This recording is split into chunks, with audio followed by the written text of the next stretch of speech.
काय सांगणार, पाचोरा मतदारसंघामधून एक नवीन सूर ऐकायला मिळतो आहे. पालकमंत्री म्हणून तुम्हाला लोक बघतायत, त्या पद्धतीने तुमचा सत्कार करतायत असं चर्चा सुरू झालेली आहे.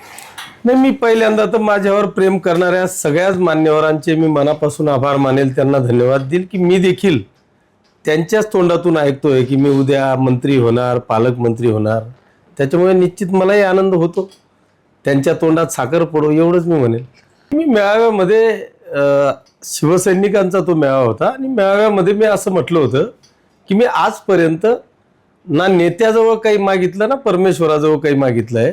मला जेही मिळालं ते न मागता मिळालं.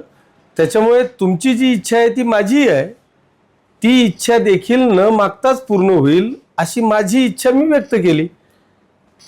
आता तुमच्या याच्यावर गुलाबराव पाटलांनी देखील म्हटलंय की मंत्रिपदाची इच्छा व्यक्त करणं हे प्रत्येकाला स्वतंत्र अधिकार आहे, परंतु याबाबतचा जो निर्णय तो शेवटी पक्षश्रेष्ठी घेत असतो. बरोबर आहे. तो कुठेतरी पक्षश्रेष्ठीमध्ये चर्चा चालली आहे का? मात्र नाही, निश्चितपणे गुलाबभाऊंनी जो काही विषय सांगितला ती वस्तुस्थिती आहे की जेही काही निर्णय घ्यायचा तो नेतेच घेतात आणि तो निर्णय मला वाटतं खालच्या सगळ्या सदस्यांना तो मान्य करायचा असतो.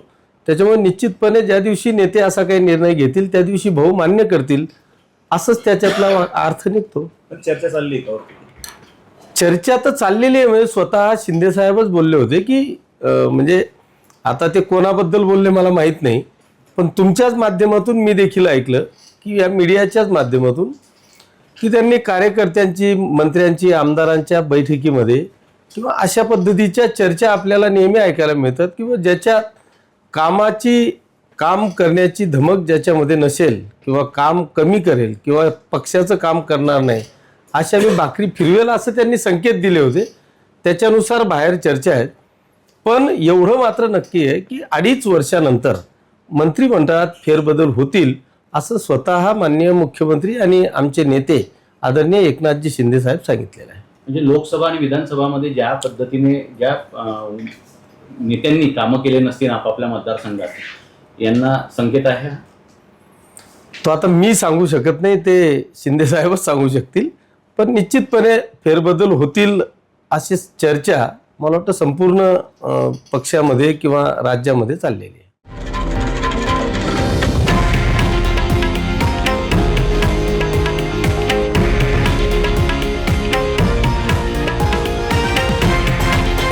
हे आहे देशातील नंबर 1 न्यूज नेटवर्क आणि आपण पाहत आहात TV9 मराठी, एकमेव.